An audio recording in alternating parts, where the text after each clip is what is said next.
Hello, music lovers. Welcome back to the Woodshed. This week, man, we've got a guest of guests. Our guest of honor is Mr. Andy James.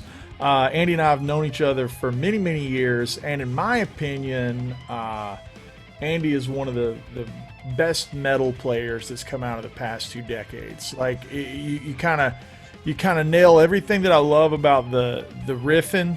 You've got that like really cool, thick kill switch style about your riffing and your rhythm playing, but your lead playing is super fluid. Even when you're alternate picking, everything's nice and fluid and even, and it's just such a proficiency. Man, it's good to have you on here, and it's good to see you. Yeah. Thanks for having me, mate. And you. It's funny you mentioned the kill switch thing because that's kind of what got me into metal.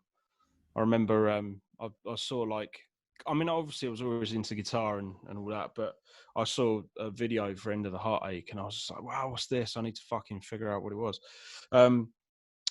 And then I went and bought the wrong album because obviously they had two different singers. I didn't know what album it was off. I didn't even remember the name of the song. And then I bought Alive with Just Breathing and I was just like, nah, this isn't the same band. Just trying to work it out. And then obviously I figured it out, but it wasn't really, I think it was like the sort of start of the internet maybe. So it wasn't like, I don't think I had a smartphone. I wasn't able to like Shazam it or Yeah, none of that stuff do any of that exists. stuff. Yeah. I remember the first time I heard Kill Switch was in uh, like in the mall, like a Hot Topic or something. They were Oh like yeah. really, yeah, they were like a kind of a poster child band for that scene. And I'm gonna adjust something on my mic real quick. Okay.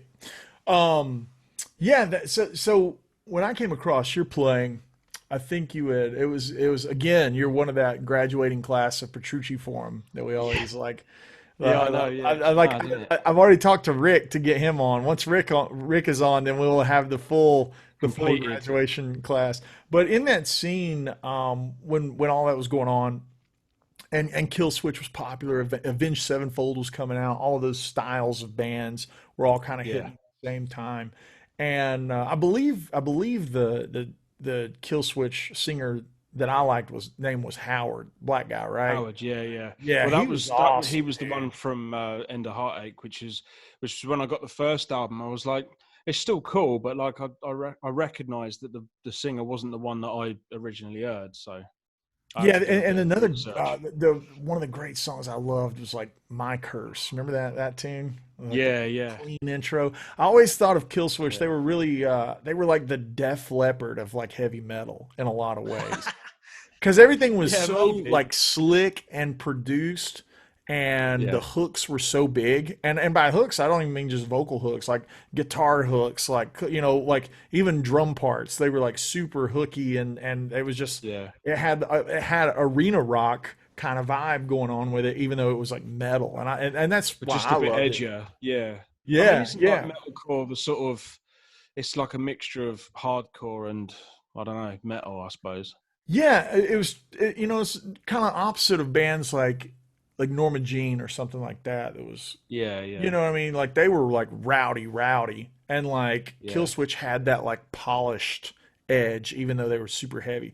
And that's in your playing. Like even though you're a visceral kind of player and your genre is metal, like you've got that polished edge to your playing. Man, was it guys like Petrucci, for instance, that got you into like chasing that kind of really clean, polished style of playing? Like where did that come from? Um, well, I mean, getting into Petrucci didn't happen until like much later. I was probably 16, 17. When I hit that age and I went to college, that was when I found out about all these other players. I mean, before then, I mean, I didn't really grow up with like metal necessarily, like kind of Slayer, Pantera, Megadeth, Metallica, all the big names in what you would call traditional metal, I suppose. But then, Slash was the main reason why I got in. So like, they weren't like super heavy, and I don't think of Slash as like a metal guitar player. You know what I mean? And then I got into guys like Nuno. I always sort of had like Satriani floating around in the background as well. So there was like different things, but like I never really sat down and learned whole songs of anything. I suppose I just I learned bits and pieces from the guitar players that I found out about, and then kind of carried on from there. And like, I remember I always had like a tape player, you know, like a press record and play. I was just like record backing guitars and then just play over the top of it. And basically I'd learn licks, and then I'd find out what what chords went behind those licks, and then try to sort of construct different solos out of pieces of different things that I'd learned from different people. So I'd be constructing solos of things that weren't my own, but they were just of different players, all like stitched together. And then you got to work out between getting from one style of playing to another style of playing to another. And I suppose doing years and years of that, you start to figure out how to rip people off convincingly. Yeah, there's a couple. No, There's a couple of points in there that before you move forward, I want to get your brain on and also address. It's like you were talking about like the gluing of together, like doing that thing and the stitching of together. That's really where your own voice starts to like creep out. yeah, You know how you take, okay, I know that I can do this Nuno lick here in B minor, and I know this Satch lick is in B minor, and they're not together, but if I can glue it together, like those things right there, when guys, I think, you know, it's like we get on the internet, we see interviews of our favorite players, they're like, oh, I just learned all my favorite players, bits and pieces or whatever. It's that stitching together that kind of like yeah. makes things happen. So there's a couple of things in your playing that I noticed with a lot of your influences. You name Slash, you name Satch, you name Nuno. Like a lot of these guys were far more like hammer on, pull off. I don't like to say legato because it's not like Tom or Alan Holdsworth legato. It's like, but it's the hammer on, pull off thing. But you're playing, man. Yeah. Your alternate picking is really, really exceptional. I know you're kind of known for that in the world. Was there ever a player that influenced that, like early on, or was that something that you just naturally were like, this is how I know I can make the string sound good? Yeah, I mean, that kind of didn't really develop until much later because my left hand was sort of doing stuff, and I'd, I'd really only kind of figured out how to use my right hand to keep the momentum of my left hand going. So there was no real um, thought process where I would pick or patterns or anything like that. I just feel like as soon as my left hand sort of like runs out of steam, or I change a string, or I just instinctively think, right, I need to pick here, kind of thing. So funnily enough, a lot of what I was doing, I recognized in like Paul Gilbert's playing, especially with like the mixture of like picking and doing like hammer-ons and pull-offs. Because I don't like, I mean, I know he was famous for that kind of, you know, that changing the string with the hopping over the string, doing the upstroke or whatever. I kind of always avoided that in favor of maybe doing a hammer-on and pull-off before that next note or whatever. To like reset, to give your picking hand like a chance to reset. Yeah, like, you know, I've got a guitar here. Let me. Yeah, cool.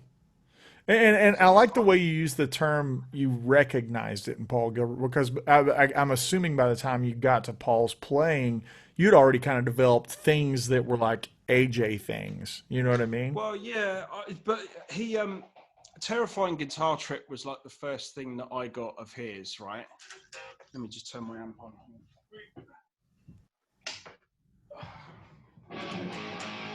Cool.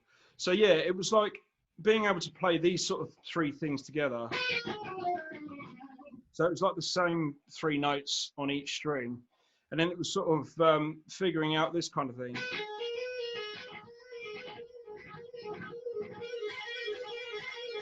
So it'd be like not picking everything, but kind of just picking where I feel like it needed to go. But then, you know, Paul Gilbert had these kind of like, you know, sort of rolling together things. And like when I watched him do that, I was like, it already kind of made sense to me, that sort of thing. I started simple with that kind of thing, and then just went from there. But yeah, there's another thing that I do, right, that I picked up from, and it was like, I never realized this until much later on, but it's like a hybrid thing, because I always had trouble picking everything. Like, Would you mind to scoot back just a touch, AJ?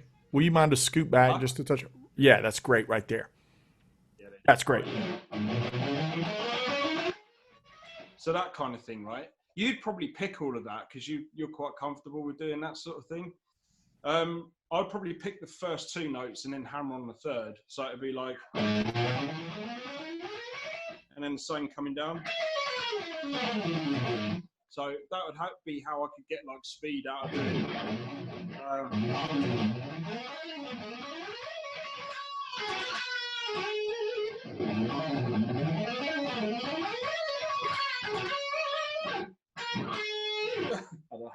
But yeah, like I couldn't pick all of that, and then like Paul Gilbert, he'd do a lot of that sort of stuff as well. So I was like, okay, now I can start to figure out how I want to, you know, go about doing stuff. But then I kind of moved on to like guys like because I could do that, but I couldn't do it with pentatonics.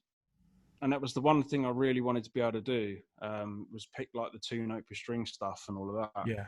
So like I got into guys like Zakk Wylde, and you know, I think like my top 3 influences are probably like Zakk Wylde, Paul Gilbert, Zakk Wylde, John Petrucci, and Andy Timmons. You know, like mixed. Oh yeah.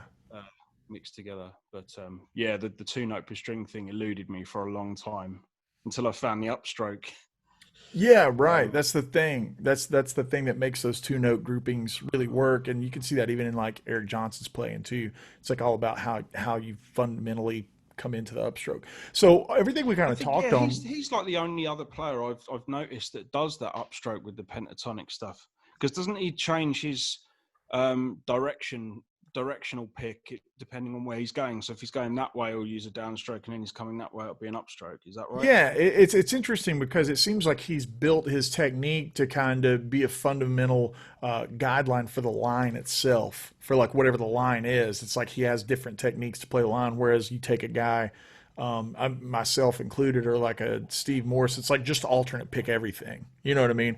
And mine's habitual coming from the mandolin or whatever, but like, yeah, Eric's constantly kind of changing which one he leads with, you know, depending on the line. Right, yeah. So a lot of the things you're talking about are like technique based. You mentioned too when you were like coming into like playing recording your own solo chords and playing over them is the harmony of it. Now when you were kind of fighting your way through discovering what works over what chord and stuff like that, were you playing from like shapes? Like where did you grab any kind of sense of like this is a root chord, or like this, I know this is going to work harmonically over this? Like how did you develop learning? If you're, you know, you're really self-taught. I mean, like very few guys I know play at your level, like play at your level and are as self-taught as you are. So like how were you discovering how to mold solos over top of chords? Was it just trial and error, or were you seeing shapes and knowing that they would? A lot of it was trial and error, definitely. I mean, I used to practice a lot over one chord. So like I'd try and see how many different shapes, licks, ideas, even arpeggios move, like modulating my lead playing over one key rather than learning how to play over changes, I suppose. So I used to do a lot of that. But yeah, I think like Petrucci, especially like the way he approaches a lot of his stuff, I think intervallically made a huge difference to how I move around the guitar and stuff. Because I quite like getting the intervals to sound as far away as possible sometimes, like when I'm doing stuff. And a lot of his ideas and stuff like that, I kind of gravitated towards. But yeah, there was a lot of that kind of like ninth sound in there and sort of like seventh sounding arpeggios and stuff like that, which I always preferred over just the straight major minor kind of stuff. And also the fact a lot of those shapes lend themselves really well to not having to bar arpeggios, for example. So you play like a seventh sounding arpeggio, you don't bar any of the notes. Yeah, there's no roll, there's no finger roll. Everything's got its own individual thing, you know. Another guy that's really a big fan of that is Jason Richardson. I got to do one of the fractal Fax Fest things, and he like puts everything in, you know. You faded out for a second. Say it again. Oh, sorry. Yeah, he I've seen him do it. He'll like if he gets stuck in an arpeggio like this, right? Hang on, just move the screen again. Yeah. Yeah, so he'll just play. It was sort of like, I don't know how he does it, but he just stacks his fingers all on. Yeah, crams it all that together. yeah. Mind you, I've never been able to do that either. The discovery of Paul Gilbert as well meant that instead of doing that, you could just go, so with like the string skips. String skipping was another major breakthrough for me, finding out that you could play arpeggios. Anything I could do to avoid sweeping or barring any strings together, I spent a long time doing that. Sometimes it's unavoidable, but Yeah, it's funny you mentioned that. That is one of the things that I owe to you when I first met you all those years ago on Petrucciforum. right. You were talking about that stuff, and at that point, man, I hadn't been playing electric guitar but maybe 4 years, 4 or 5 years when we met. So I was still trying to figure out what shapes made sense because I was using a bunch of bluegrass mandolin fingerings to play things in these wrong ways. And when I saw you do that, you had done some kind of video, and it was way before social media, way before nice cameras. Everything we posted was all grainy and stuff. But you had Yeah. posted something, and it was literally that this is how you can play these triads like over top of each other without having to play one note per string. Essentially, that's the Yeah. problem, is one note per string. Yeah. So yeah, that was a real eye opener for me in that same era, and then falling down the rabbit hole of the guys that you were talking about, that was like super helpful to me in developing things. Let's talk about when you were kind of one more thing in the playing that I want to address is your vibrato is immaculate, and it's one of those things that a lot of, and I hate to say this, but it is a bit of a cliche, is like a lot of metal players do not have a great vibrato. A lot of technical players don't have a great vibrato. It doesn't have a lot of attitude. It doesn't have a lot of musicality, might be a better word. Yeah. Man, you and Brandon Ellis have my favorite vibratos in modern metal. All right, cool. Like Yeah. it sounds really natural and musical, and I hate to just be generalizing here, but it sounds No, like I a know what you guitar. mean. It sounds like a guitar. You know what I mean? And a lot of guys get Yeah. their things so stiff sounding with just slides and whatever. It's just it loses the guitar vibe and it sounds more like a MIDI file. And that's never been exciting to me. You know what I mean? So how No, were like no. where were you, was it the Slash influence that came about that, or was it something later in life? Like how did that kind of come to fruition? Yeah, maybe. Satriani's got an amazing vibrato, I think. So I think maybe studying some of that stuff, especially like off the Extremist or whatever, especially to play songs like, I don't know, parts of Cry. I mean, I never learnt the whole of Crying or whatever, but there's some really good bits in that. Andy Timmons for me has got one of my favorite like vibratos, and Yeah. just his use of being able to kind of, you know, just bend into notes or whatever. His like half bends are always the things that get me. Like, Petrucci obviously. I mean, Zach Wild's probably where I envisage what it had have been like playing some of that stuff off of like No Rest for the Wicked or whatever, because obviously, yeah, and having never seen any of that stuff. And I remember like Live in Loud as well, that Aussie live album that he did. There's just so many cool moments on that where I guess I just heard it and I was like, oh, I really have to try and work on how to do that. So that was early Um, on. Like your ear was like, as a music fan, your ear was naturally gravitating towards vibrato as being like, ooh, that's really important. well, I don't even know if it was. I think my ear just gravitated towards whenever I did learn anything, I wanted to make it so close to the record that I couldn't hear myself. So I guess I would calibrate whatever it took to get that to happen. So I don't even know if I looked at vibrato as an important thing. I just looked at it as a whole as an important thing to be able to not just play the notes of like something that you're learning, but actually, Truly sound like it. really, yeah, to really sort of like, I mean, little did I know that later on I'd probably make a living as a guitar impressionist for about 6 or 7 years, doing lick library and stuff like that. But weirdly, when I got that job, all of that training, I suppose, in terms of like how to learn other people's stuff by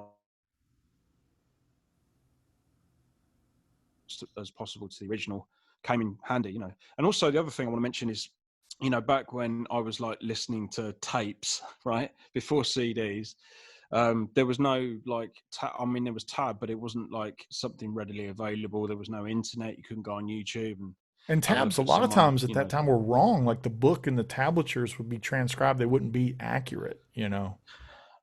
Yeah, I remember one of the worst ones was Extreme for Pornography too. That original, I don't know if they've sorted it now, but that original book just didn't make any sense whatsoever, because like I didn't realize that a lot of those string skipping ideas, what Nuno was doing, was exactly the same pretty much as what Paul Gilbert was doing with those string skipped arpeggios, right?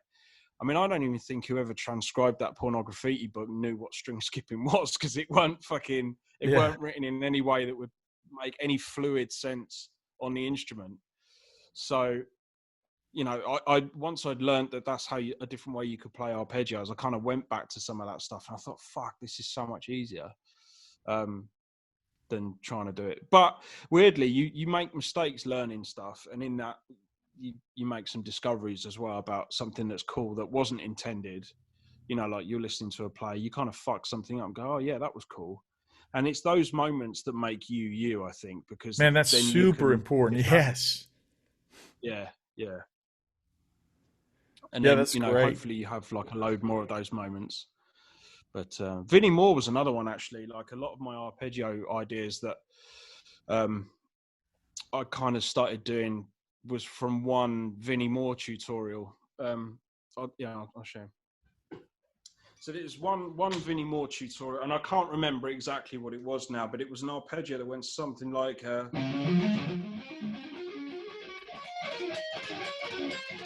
that was kind of like really Vinnie Moore-esque sort of thing. But it was this idea of being able to play like that shape, and then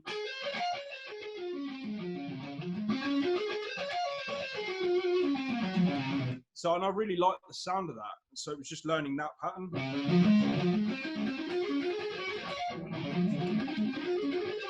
And then you could move it around.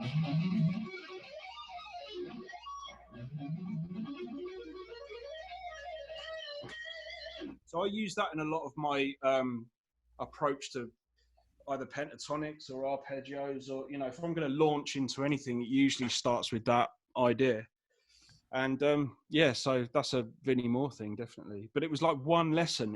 It's mental. I've had like 25 years worth I've been able to milk out of that one idea just from one lesson. You know what I mean? Yeah, for sure. And that's the thing that I think a lot of guys kind of, especially early on in their playing, and this may be important for the viewers, if you're just starting out playing guitar and getting an idea, whether it be in Andy James or Vinnie Moore or Paul Gilbert, it's not like playing a video game where once you beat the level, it's automatically saved for the rest of your life. It's not like that. You know what I mean? It's like there's a constant in one lick. It's an endless well on how far you can drill down and keep getting ideas and inspiration from, even like you said, you got 20 years out of one. That's incredible. It's like, that's how I feel about some Eric Johnson stuff too. Yeah. Like you can do loads of diminished ideas with that, like -7, major-7, minor arpeggios, major arpeggios, pentatonics. There's so many different like applications for just one idea. Yeah. But that's the thing. I always try and like tell people that when like they ask me stuff, because they want to, might learn like everything verbatim, note for note, and all that sort of stuff. But like I try and now, if people ask me about stuff, I try and give them like conceptual ideas that'd be like, okay, well, look, this is where you can start, but it really is down to the individual, like how inquisitive you are and how. See, this is when I was playing over like just backing tracks of just a constant E or a constant F sharp minor or something, I don't know, whatever, that you would take one pattern or one lick idea and just put it into all these different things that you've maybe learned, whether it be scales, pentatonics, arpeggios, and see how many arpeggios you can play over one chord before it goes out of key or whatever. Because there's usually about 4 or 5 different arpeggios that you can play over one root note. Yeah. That can imply chord changes but don't actually happen. I think I've probably done it arse about face, because most people learn how to play over changes, and I sort of went the other way. But it's I think that's really great about your stylistics too. I mean, a lot of the things that I've heard you play, it's like your albums. I remember getting your first several albums, and it's like I would hear like a low drone riff that didn't imply any harmony, right? It would just be like a big power chord kind of riff. And then throughout a solo, you'd take that thing through all these different Yeah, implied harmonies. You know what I mean? yeah. And I mean, like, so my writing's I'm sorry. no, no. I was just going to say, like, my writing. I mean, a lot of it's pretty simple. Anyway, like if you take a lot of the kind of solos and leads off of, not really a lot is happening on a lot of stuff, which I haven't really noticed until recently.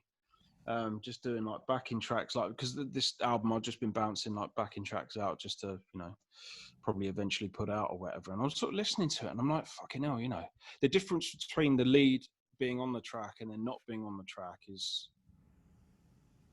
actually quite different. You know what I mean? Like the track by itself is actually not that interesting, which I've noticed. Maybe I need to work on that. I don't know, but yeah, like I find if I just write stuff that's simple, I get way more excited about the things that I can explore from like the melody point of view, or how I can string like a lot of stuff together. Do you know what I mean? So I'm not relying so much on the song to bring that out.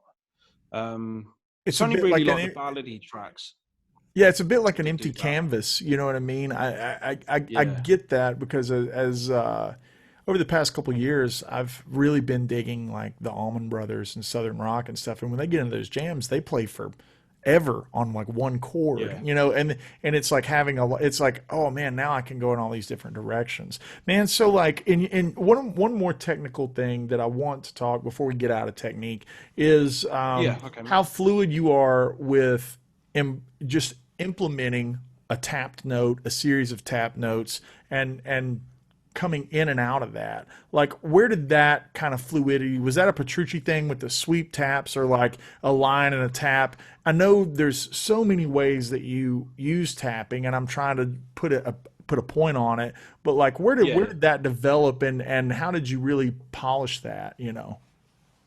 Um, it's funny. Like I mentioned, like my top three influences, which are kind of general, but then when you get into the nitty gritty, these questions, like other players pop into my head. But I remember getting the Richie Kotzen Rock Chops video VHS before it was anything else, and that was pretty much how, because I'd never really.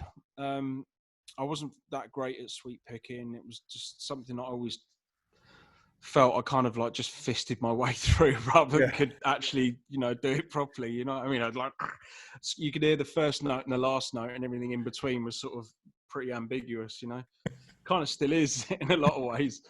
But I don't know. I watched that and I was just like, fuck this. It was so fluid. It didn't sound like sweeping. And to me, that was the appeal of how he used to play.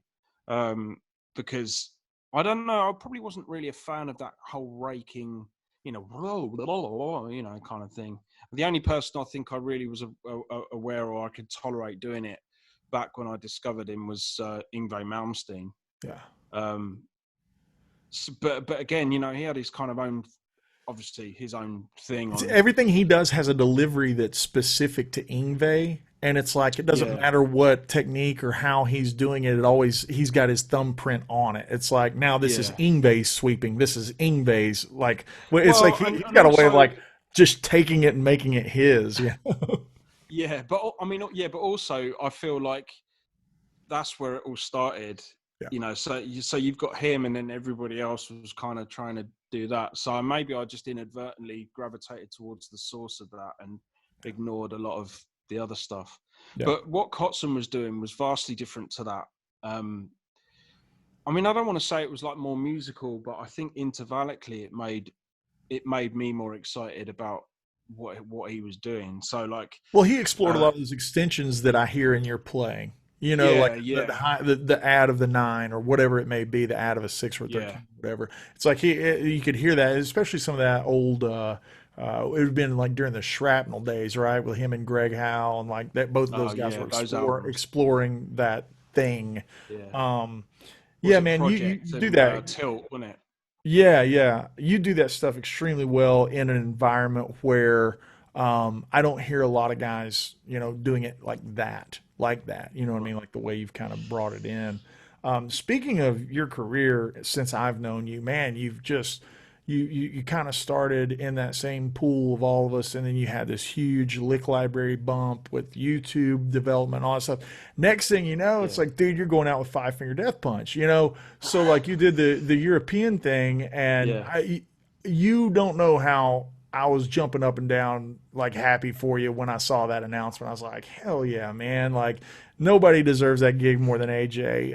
Yeah. I And that mean, and that's a player's gig. Like as far as a guitar gig, I mean, there's plenty of ripping and shredding in oh that yeah, yeah. stuff. I mean, Jason's like, I mean, he's a really precise. I mean, I would say very underrated in the guitar world in terms of like his picking and all that kind of stuff. Yeah, it wasn't like, oh yeah, this would be, piss easy walking into this and playing that kind of thing. I mean, obviously, um, I'm familiar with the band and obviously, their stuff, having been a fan of theirs for the last 10 years. So I'm, well versed in his ability and what he can do and stuff.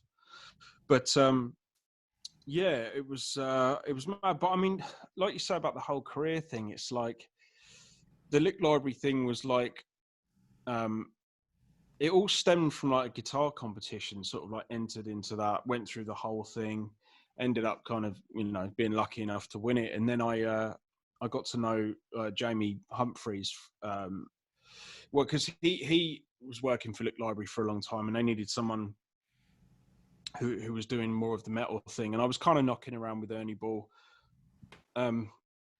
loosely around that time, because they sponsored that guitar show, and then I think Jamie was one of the judges as well and stuff. So yeah, I was just kind of like hanging around. I think I turned up to one Birmingham guitar show. I wasn't hired by anyone or anything like that. I was just hanging around, and eventually they let me get up and just sort of play, kind of thing. And then it drew a bit of a crowd, and people seemed like, fairly interested. And like me and Jamie got up and we jammed, and there were some videos going around the internet and stuff. And weirdly, the bass player of one of my old bands was kind of in the audience at the time. So like all of these things start to like link up, just from like one thing of being sat in a job, pissed off one day, going, do you know what, fuck this, I'm gonna go and do something and see what happens. So Yeah. I managed to get a gig in the music industry, which, I mean, even then was hard, Yeah. because it was kind of starting to be like the digital thing and all the rest of it. But major labels were still a thing, and like bands could still just do the normal route of getting signed, going out on tour, getting bigger, that kind of thing. But I didn't really end up in a band necessarily. I was doing that. I decided I was going to do like the instrumental thing for a bit. Tried, but again, it wasn't really until that sort of first album, or maybe second album, where I started to think I could probably carry on doing this. And I always had these like mad ideas of putting a band together, going on tour, but that kind of never happened until much later either, because it's just too much work. I mean, for all the stuff that I've put out there, which, I mean, I've kind of lost count of how many lessons I've done now and things that are on YouTube, but like for a fairly lazy person, I've managed to pile on top of quite a lot of stuff. But yeah, so then from that, had a few failed bands and stuff, but the instrumental thing has always been the constant running. It's like, oh well, that band failed, so now I'm just going to go back to doing another album. Get the flight of fancy to do another band. Yeah, that's all right, until the singer decides he don't want to do it no more or something. It's usually that. Yeah. And then yeah, okay, fuck it, I ain't going to do a band again. I'll just do another instrumental thing and but I've not really been on top of like the YouTube thing. I mean, I haven't hammered social media like a lot of people do. They're literally videos all the time. Like Well, I you kind have of an run out. organic. I think you, Rick, Tom, me, Martin, all of that crowd. We kind of came out of a more organic place where social media wasn't a thing, and like the No. videos that we did early on were shared from third party. I always remember seeing like whatever amplifier company, whatever pedal company, somebody on Harmony Central forum, they would share our stuff that originally a lot of times would just originate in Petrucciforum. You know, it was like Yeah, it yeah. was more like the game of telephone as it crawled across spaces. Now, like you said, playing the guitar professionally in your house or studio, it's become like a job where guys make 45-second clips every single day for, you know, just to beat it Yeah, up. You know what I mean? yeah, yeah. With that said, the organic thing is a true blessing, I feel like, to a lot of us, that organic growth thing. We're like a lot of the I think videos we were that you see, lucky, yeah, we were you know, lucky. because I think we kind of were around at that sort of ground level where, you know, it really was picking up, but it wasn't like oversaturated or anything. I mean, I'd still, if I was starting out now, I'd still, you know, probably do similar things, but I'd, you know, probably be doing more videos, be a bit more present on social media and stuff. But I definitely feel that now it would be harder It's to definitely try harder. and climb out of that sort of crab bucket that we were all in. You know? Yeah. But yeah, like, Well, the um, technology's yeah, changed just going back to because the, everybody's got a phone. You know what I mean? well, Back that's it. then, Yeah. back then we all had to go get some kind of device. I mean, I remember going to Best Buy. I remember the day where I saw one of the videos on Petrucci Forum from somebody, and I got one of those blue Tascam things that made the grainy video with the two microphones Oh, on top. That's yeah. the first thing Yeah. I ever Yeah. made a Yeah. video with, was that thing, you know? Yeah. But Yeah. funny enough, some of those videos helped me more than anything. With that Well, said, that's the thing. Like, go ahead, go ahead, go ahead. oh, I forgot what I was going to say now. Oh yeah, no, I was just talking. I was just trying to put my sort of career in a nutshell, really. Um, so yeah, kind of. How did you get the call for the Jason fill in five finger thing? Was that something where I'm sure you were on the radar as a player, because I know Well, yeah. I mean, this. Jason likes guitar. You know, you can just tell. Yeah, I mean, I don't know Jason. I've never met him. Well, I met him like a Was couple he of times, injured just or through like sick? Like, through what other was the people. was that what it was? Was he injured or sick or something? Yeah, he had like a surgery early on in the year. Um, and I think he's just had, you know, bits and pieces of like complications and stuff like that. I mean, Yeah. I don't know, man. There's quite a lot of politics as well to do And with there's a it. lot of moving So parts in businesses. yeah, I mean, it's a big People forget business. their You know what I mean? businesses, and they Yeah, when a business gets that big, with any artist, whether it be metal or pop or country or whatever, it's like you're talking about a business that has 30 to 100 employees under their banner, you know, that they're yeah. doing. So like I mean, when you got the it's call, was it just a blanket email? Did they just like email you and say, "Hey, will you entertain the idea of auditioning to fill in"? Is that how that went down? well, no. Um, well, no. I mean, just going back to that. I mean, the instrumental thing. So I stuck doing that for a while, and it was only really until I got involved with like doing stuff with like Angel Vivaldi and touring and doing all that stuff off the back of my last two records that I did, where I guess what I'm trying to say is if I hadn't have stuck with doing the instrumental thing and I'd been chasing like doing the bands and I totally forgot about that side of things, then, you know, maybe um maybe this kind of wouldn't have happened. But I remember when we did like the American stretch of that tour extended from the European tour, his band was made up of members of Scale the Summit. So there was Charlie, who's now the drummer for Death Punch, was the drummer for that tour.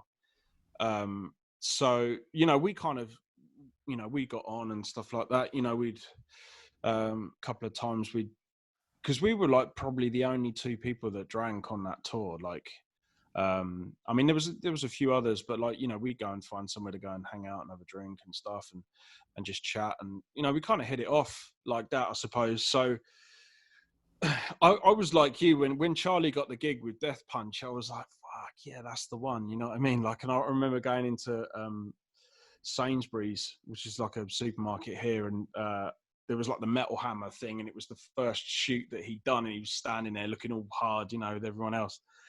I was like, fuck, that's so cool that, like, you know, we went from that tour and then he ends up getting that gig, you know what I mean? So it's funny because we'd had a couple of conversations about, you know, different bands and stuff, and Death Punch had come up or whatever. And he must have, I think he had a conversation with Zoltan a while ago, because Zoltan's really a fan of, you know, guitar playing. Like, he's always checking new players out and stuff like that. And I think he'd seen a bunch of my videos and stuff. And Charlie was like, oh, you know, I did a tour with him or whatever. And actually, you know, one of the bands that he's really into is Five Finger Death Punch. And he was kind of surprised to hear that, you know, given maybe what he thought my background would be as a music listener and a guitar player. Do you know what I mean? So, yeah, I think he'd hit me up like earlier in the year on Instagram and stuff, and I didn't realize he was following me anyway. So we kind of got talking and stuff. But that was it really. I did meet him because I did a bunch of stuff with Butcher Babies in the studio. And Zoltan was kind of, he was knocking around at the same sort of time, so he was in the studio. And then, you know, we'd hung out a couple of times and stuff like that, so established a bit of a rapport or whatever. And he was like watching me like play in the studio and stuff like that. So I guess because it was a fairly high pressure thing for me anyway, because like I was sitting there with a band I just met, with a guitar player from, you know, a band that I'm into, sitting there, and everyone's kind of like looking at me. And yeah, I'm don't blow there. it. Yeah, exactly. It was kind of that. It was like, right, we're gonna.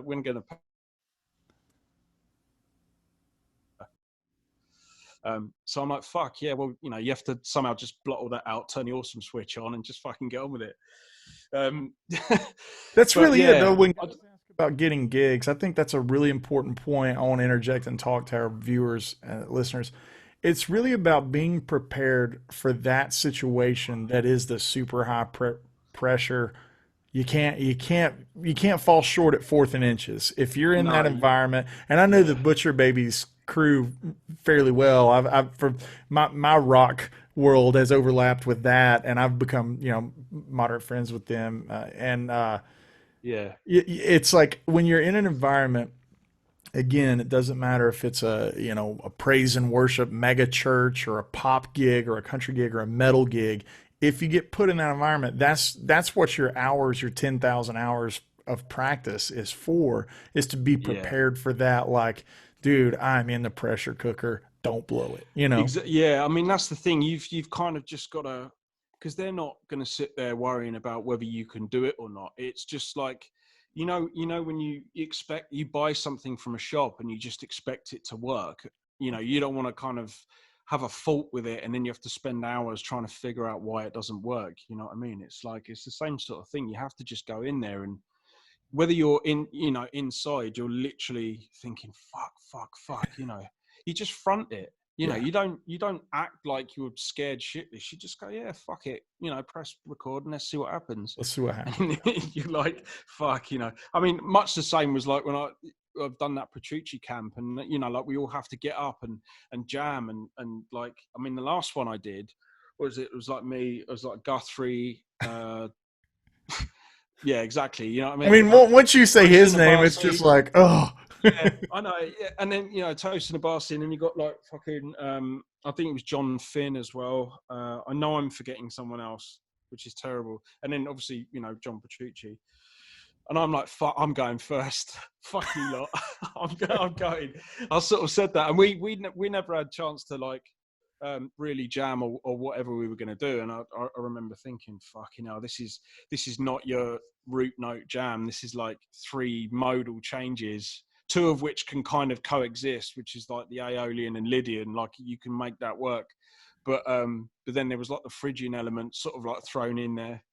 There's a video on YouTube, like if anyone wants to go and check it out or whatever. But yeah, that's one of those moments where you're like, okay, there's a room full of 200 kids here that you've been put on the teacher bill for this thing. Petrucci's personally asked you to come and do this because this is what you do, right? Yeah. And you're like, okay, you just got to go for it and see what happens. I mean, thankfully, I managed to get through it. And then, you know, Guthrie was next. And then even if I was terrible, that would have just distracted everyone anyway. And the only thing that would have existed was video footage of the fact that I sucked. So I'm kind of glad it went all right. But yeah, fuck. Those moments, man, are like you say, that's what you train for, to just, because the thing is, the playing, your ability, it's secondary. Like it becomes really subconscious, and it's just not the thing that you should be worrying about, you know, especially when you're performing. at a certain level, you know, that's already that's the work, so that's already been done, you know. So yeah, but you know, all of this is kind of like stepping stones, because I remember getting a text from Zoltan saying, look, yeah, we might need you. Well, no, first of all, he said, what's your like music retention like? And I was just like, I didn't really know what he meant by that, but I mean, How well can as you it turns memorize the out, it was crap? like, Yeah. yeah, how quickly can you learn 17 songs or whatever? So I was just like, well, I don't know, yeah, it's fairly good. And then I sort of like said to him, oh, you know, well, what's it for? And he was just like, oh, well, I may need you to come and help us out finishing our like European tour or whatever. How much runway did you have? How much time to learn 17 songs? Uh, the phone call was the day before I flew out, so I had probably the rest of that day and then the following day, with kind of no sleep really to like go through it, and then flew to London. And then maybe had like the odd bit. The biggest thing for me was, I mean, I knew the stuff anyway. I just had to kind of like sit there and learn it. There was a few different things that So you Jason had did, an which idea of all the songs in your head. It wasn't blind. yeah, I mean, there was a few like workarounds that I had to come up with fairly quickly, because like, say like the song "Lift Me Up," right? They open with that, but he plays it in B standard because that's their. Now, I've never played in that tuning, but I tried tuning one of my guitars like it, and it was like something like 13s to 70. I was like, fuck, there's no way. There's no way I'm gonna learn how to play with strings that thick, that quick. You know what I mean? So I had to. I got my 7 strings. That's in B standard anyway, and I'm much more comfortable with that. So a lot of the stuff I had to transcribe and transpose into how it work on a 7 string. So stuff like that solo, because he plays it like kind of Van Halen style. So you imagine the arpeggio is like 12, 15 and 19 on the high E string. And then that's like this sort of weird alternate picking stroke economy picking pattern that he does. I've since figured it out though on a standard tuning guitar since I've been home. And just because I was like, I really want to learn how to do that properly. And there is a workaround that you can do. You can play it in standard tuning. It's almost like Crossroads, you know, that. Yeah. It's kind of like that. But you have to. That thing, yeah. Yeah, fucking bastard. I knew you were going to play that. Yeah, but it's kind of like that, but it's a lot more easier to play than say the stretches and stuff. But like I say, you know, it's like Zoltan was like, look, man, I know you haven't had a lot of time to like do this, you know, just do the best you can, blah, blah, blah. And the whole band were like really cool about it. So they kind of gave me a lot of leeway to sort of like do it but you know, I wanted to, because obviously I was coming in, filling in for somebody else. All them, I mean, there's like crowds of 12,000 people. They're all used to hearing songs played a certain way, you know what I mean? So it wasn't like I was just going to go up there and just do my own thing and just be lazy about it. Yeah. So no, I definitely hammered myself. 2-3 days worth of like not really sleeping or doing anything else apart from just getting through the stuff. And then I watched a couple of shows just to see the difference in what each guitar player was doing. And then that was it, yeah. And then I was sort of up there doing it. So by about the 3rd gig, it was all right, you know, it was really working, and none of the band were worried that it wasn't going. You know, I mean, and that's a hell of a thing as well, because like Zoltan, obviously from his point of view, it's a huge amount of trust to put into someone to fly them all the way over to like, you know, go, yeah, you know, you can do this, yeah, you know, and that you can't bullshit your way through that. You can't go, fuck, I've got an opportunity to play with Death Punch here. I'm just going to tell him I can do it and then just fuck it up, you know? Yeah. Because you can't do that either. So it's Yeah, like, that's right. Yeah. So that's how. So that what came kind of about gear did you anyway. use? Jason's rig on that gig? I had to, yeah, because I didn't have anything. I mean, I had my guitars and stuff, but he was using the EVH EL34, which actually I fell in love with on that tour. I came home and I bought a 50 watt. Oh, really? Yeah, just for the studio. I was like, fuck this, because it's like out of all the amps that I've plugged into, it's the one that just doesn't need anything. Yeah. Like, I mean, obviously a noise gate, just to, if you want to ramp up the gain a little bit and Oh, I not mean, have I like, love them, dude. I mean, I got one right there. yeah. I What's that? love The those amps. 6L6 one? Yeah, this was in the first, mine's in the very first run. Like, I'm such an Eddie Van Halen fan. Like, the day they announced it, I was like, yeah, I'm friends with the guys in POD, and Oh I yeah, call Marcos, and I was like, hey man, give me a deal on one, because you couldn't get them in stores. Like they sold out like no yeah. time, and so he called his EVH rep and wrangled me one. So that was very kind. Dude, is there anything that two questions, gear related, man? Is I know you got the signature Kiesel thing going on.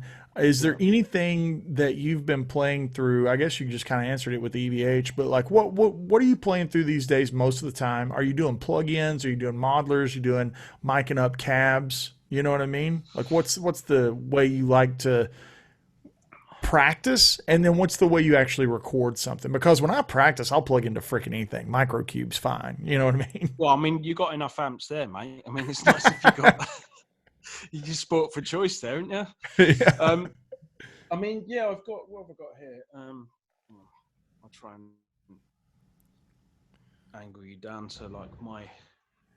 Yeah. So I've Yeah. got Yeah. obviously the AJ Kiesel, the white one, which is kind of my main go-to one that I like to play. I've got the red one and the blue one.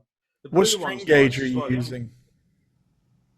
This is just 10 to low 60, but weirdly, the B string is a 12, not a 13. Oh. Which I don't know why that's like 0.1 different, but for some reason, if I put a 13 on there, the tension is way, I don't know, a little bit less fluid. Just how that happened. I talked to download. Talked to Dunlop one day and just been like, is there any way we can just notch the B string down to a 12? I don't know. Anyway, so that's just a weird custom gauge thing that I've got going on. I've got the Boss Katana Head 2, which is fairly new. It is sitting there. It's like a fan stand at the moment, but I will actually get around to plugging that in and messing around with it at some point. Now, the Katana, the Boss, the combo that I've got there, I do use when I'm just like, I'm practicing and I want to play at low volumes and I just want to, you don't have to get it to anything, and it's got all the effects in there, and I've got it dialed in, and it's a really nice smooth tone or whatever. And then what I was just playing through earlier is the EVH. The only thing I've got in the front end is a Greer Lightspeed, which the Roy, the guitar tech for Death Punch, kind of put me onto, because that's what I was like, how are you getting them like solos to feel like so smooth and stuff? And So it's is that a nice to boost that. pedal, Andy? Yeah, it's like so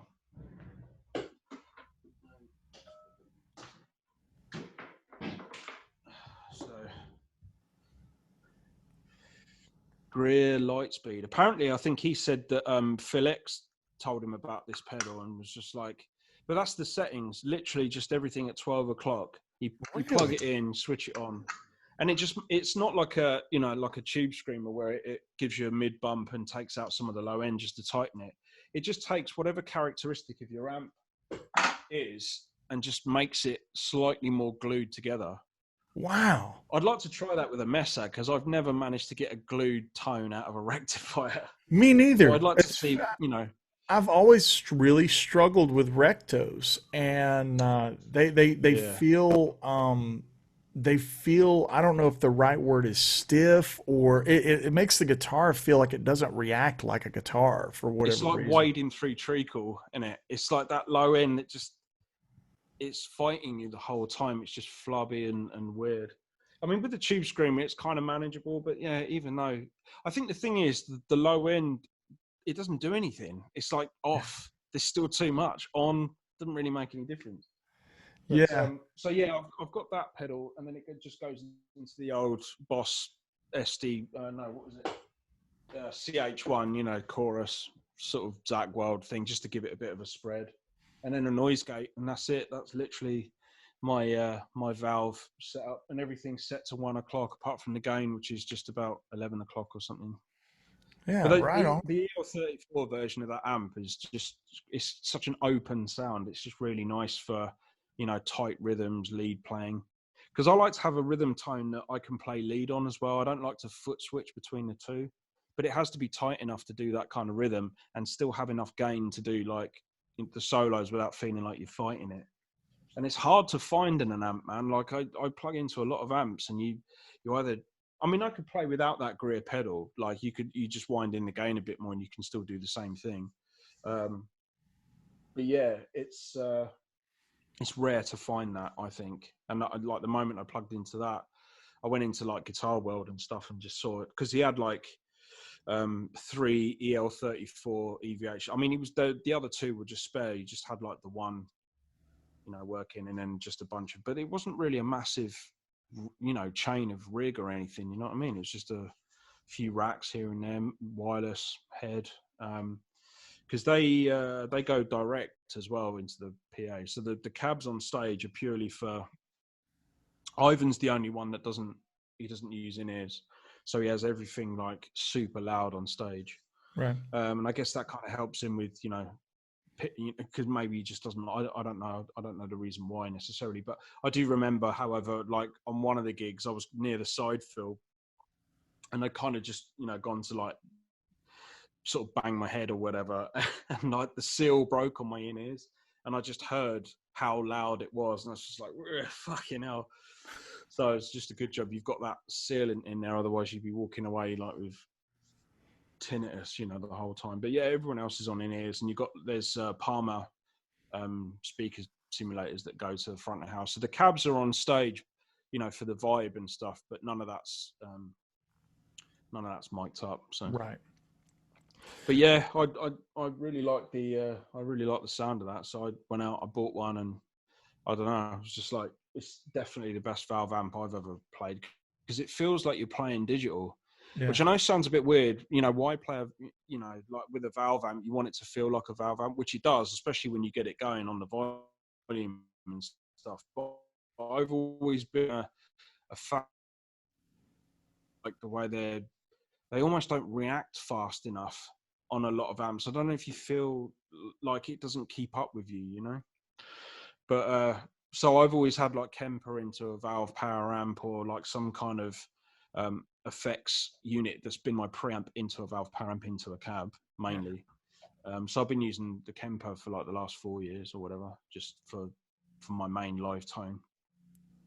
No, I love it, man. I've used a lot of those setups. I've used the fractal axade into the back end of a backline cab. I used to do that a lot. And Yeah. then, I mean, you know, it's always dependent on the gig. You know, it's like I've had metal type gigs and I've had more country type gigs. It just depends on what's going on. Let's do some housekeeping here. Where can people find your? Do you have a website? Do you have a preferred link or whatever that you like people to go to? No, I mean, I'm most active on Instagram. That's like my main thing that I you know, post all of my stuff from as a hub. And then, you know, occasionally I'll be on like Facebook and stuff, but I don't really go on there a huge amount. Twitter, I deleted that, and then I just got a new one, so I haven't got a huge amount of followers on there. But if you want to hit me up on there, you can. Right. But yeah, I've got like a store, which is like andyjamesstore.com, which is basically a really basic website for me to just sell like backing tracks, tabs, and anything else I might throw in there. It's just easy for me to like deal with, so I didn't have to hassle anyone else about, oh, you know, I want to sell this, how do I do this kind of Right. thing. So so there's that. And yeah, so there'll be like new, because I've got like an album coming soon.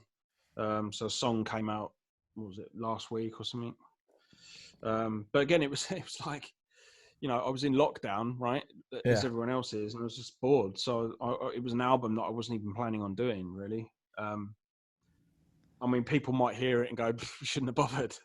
But I don't know. Like, we'll see. We'll see. It was an album I never planned on doing. It's, you know, kind of has a lot of influence from probably being on tour with Death Punch. You know, it's definitely got that sound to it.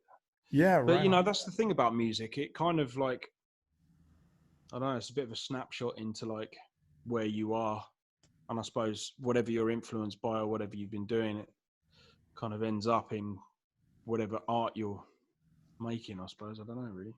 Yeah, that's a great way to look at it. That's how I feel about it too. Is like when I go back to look at whatever I was doing at a certain time, or you get a memory, on your Instagram or Facebook or on your phone or something.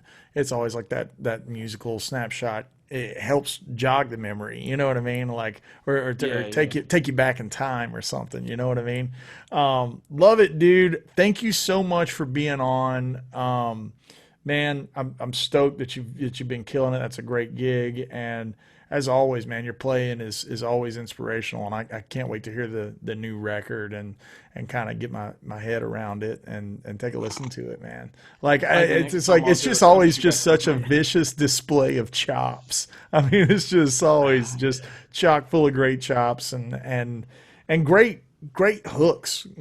I think that's one thing that if I could advise any of our up-and-coming metal players that are watching this episode, man, the value of a memorable hook, a memorable riff, like that helps me recall what the song is, and your songs always have great big hooks in them. So, yeah, I mean, just on that subject, it's difficult within like the guitar world. I mean, I feel because it's like it is a balancing act of trying to get like the stuff in there that obviously guitar players are into, but then it's you have to remember that it's still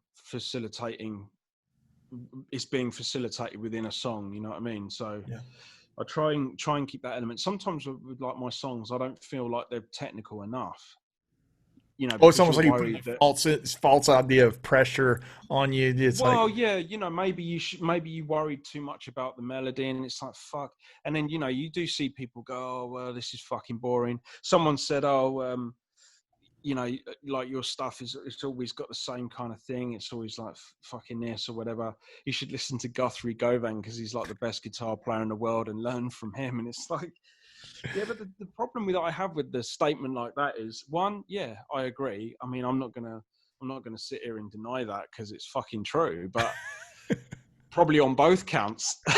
but I don't know. Like, I mean, I write what I feel like I write, and I have a, I don't know,